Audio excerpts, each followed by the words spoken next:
Bismillahirrahmanirrahim. Assalamualaikum warahmatullahi wabarakatuh. Waalaikumsalam warahmatullahi wabarakatuh. Alhamdulillahilladzi hadana li hadza wa ma kunna linahtadiya laula an hadana Allah.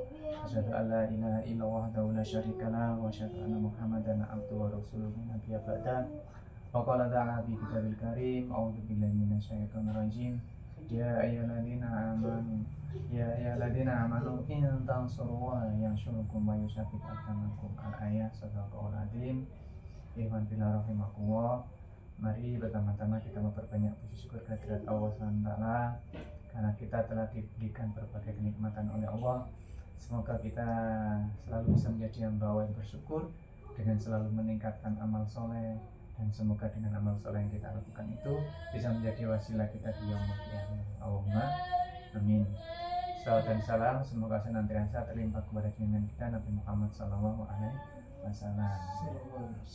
Iwan bila rahimakumullah. Di dalam salah satu surat Al-Quran, ya, Allah itu mengingatkan kepada kita, ya, terkait dengan kehidupan kita, ya, bahwasanya kita hidup di dunia itu harus memperhatikan urusan kita di akhirat. Ya ayyuhalladzina amanu taqullaha wal tanzur nafsum ma qaddamat lighad. Ya, hai orang yang beriman, bertakwalah kepada Allah. Ya, jadi kita diperintahkan untuk bertakwa kepada Allah dengan cara apa?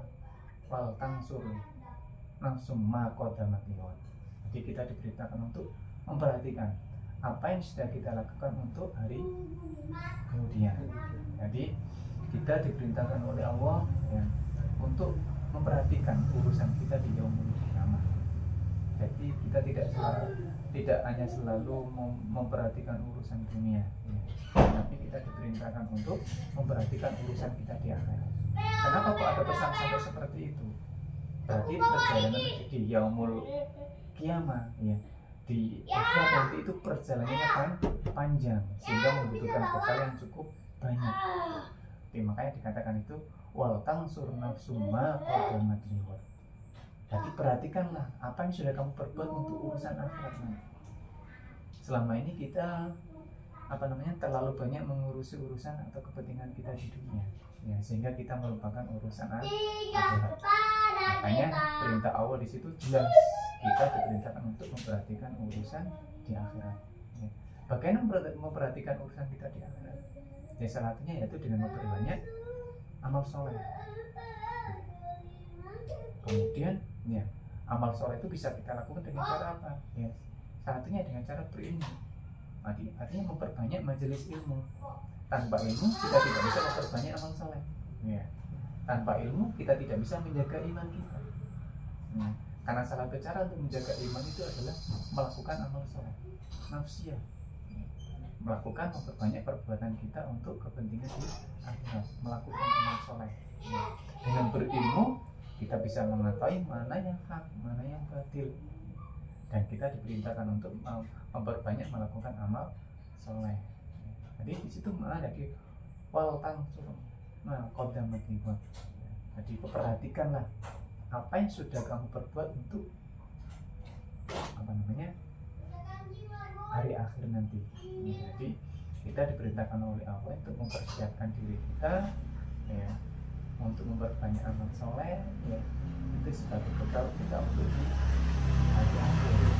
Karena hari akhir itu lebih kekal, ya. Hari akhir itu adalah hari yang kekal dibanding dengan hari-hari yang kita alami di dunia. Sehari di dunia sama dengan 1000 tahun di yaumul akhir nanti di hari kiamat. Makanya di sini menunjukkan perjalanan di yaumul akhir dalam surat Al-Kahf itu perjalanannya lebih panjang daripada perjalanan di dunia. Makanya Allah di situ memberitakan kita untuk memperhatikan apa yang sudah kita lakukan untuk hari akhir kita, untuk perjalanan kita di yaumul akhir nanti.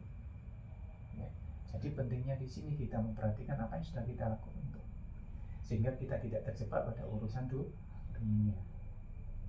Dan ini pun juga tidak berarti kemudian kita mengabaikan urusan dunia, tetapi bagaimana kita melakukan, mengisi urusan dunia itu dengan hal yang bernilai ibadah. Ya. Jadi kita jangan sampai seperti orang yang tidak beriman, yang melakukan perbuatan-perbuatan atau amal perbuatannya hanya dengan dasar apa? Dengan dasar untuk mencari keuntungan, mencari harta, kesuksesan. Ya, nanti kesuksesan dinilai dari segi banyaknya harta, ya, pendidikan yang tinggi, tidak. Ya. Kita harus bisa memberi manfaat, memberi nilai atas semua perbuatan kita. Ya. Nilainya apa dalam perbuatan kita? Ibadah. Ya. Jadi setiap perbuatan kita yang kita lakukan itu harus selalu dinilai dengan ibadah. Dalam rangka apa? Al-hidrat as-silatulillah.